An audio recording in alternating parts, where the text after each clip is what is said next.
Hello, I'm David Burress with Calerin Forge, and tonight we're going to be working on a Tomahawk.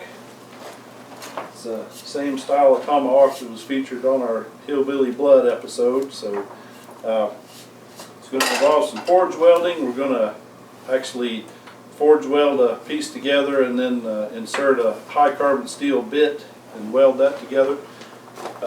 So we'll get started here.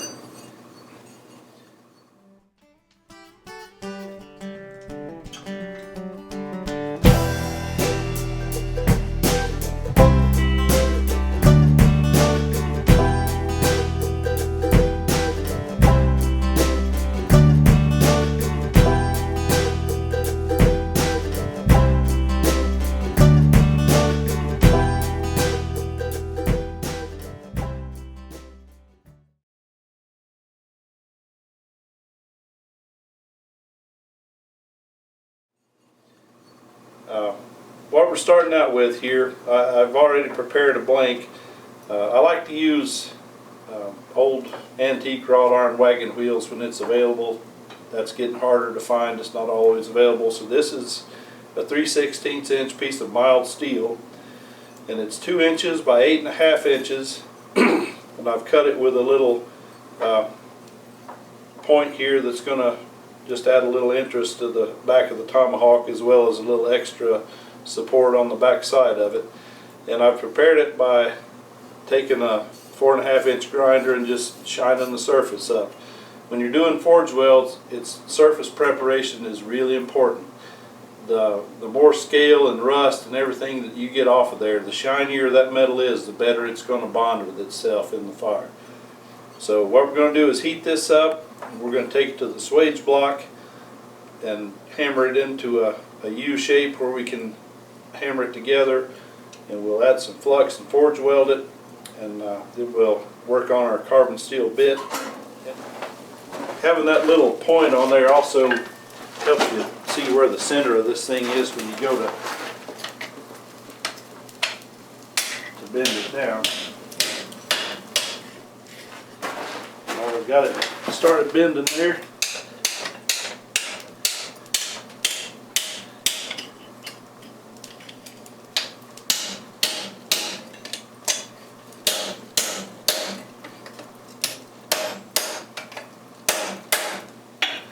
Alright, now I've got it closed up.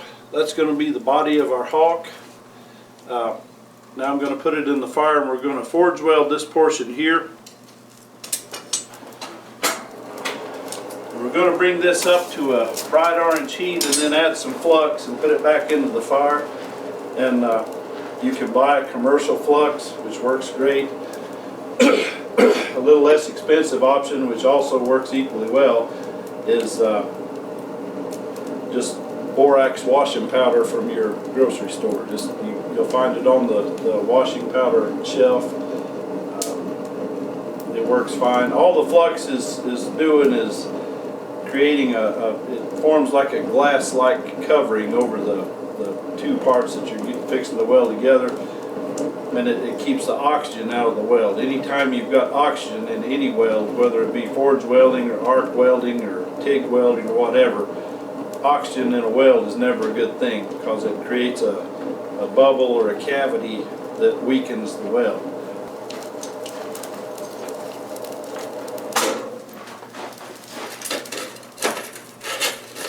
You want to make yourself a long-handled spoon to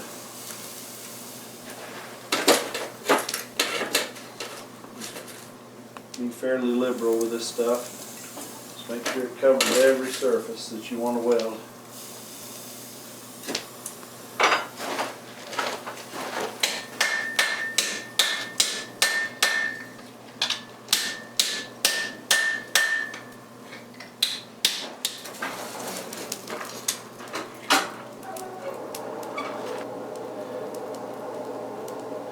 Hello, Sasha. Forge weld in a lot of ways is superior to an arc weld, because the whole surface of the metal is bonded to itself. An arc weld, you're only welding along the edges of something.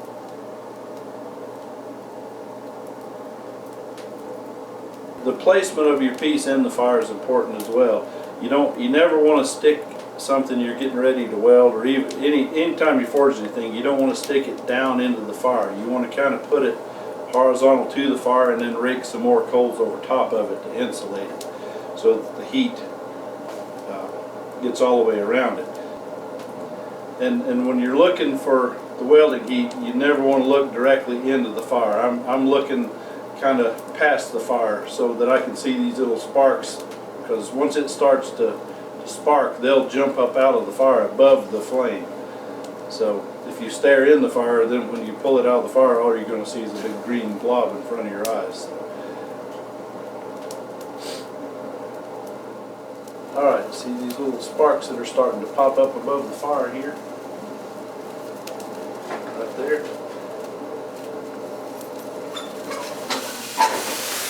It should sound like bacon frying when you pull it out of the fire.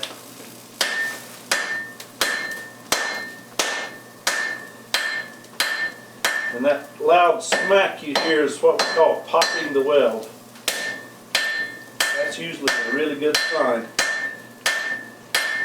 And I'm not going all the way out to the end because I want to be able to split that apart to insert the bit. So I'm concentrating kind of on the middle of this weld here.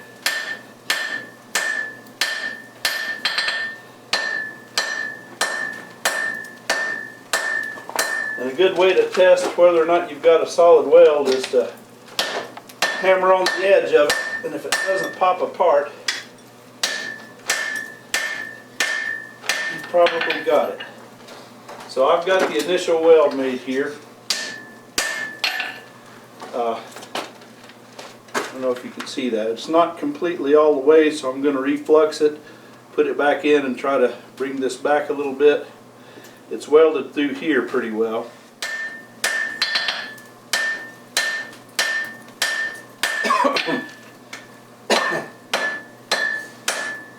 Alright, and another good indication that you've got a good weld is a uniform color all the way through the piece. If you've got any dark spots, that's an area where it didn't weld. So looks like we've got a pretty good weld here. Excuse me. I'm going to put it in the vise now and take the hot set and spread the end of it apart a little bit.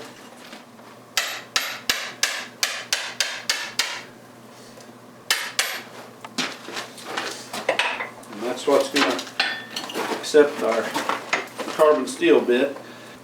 I'm going to heat this up and scarf it a little bit.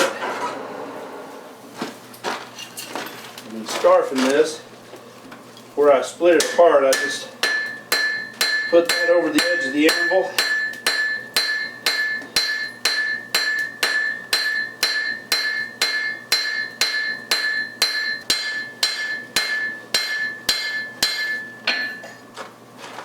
So you can see it's nice and thinned out and opened up and ready to accept our bit. I'm going to go ahead and heat it up and close it up a little bit. Alright, so that's ready to accept the bit.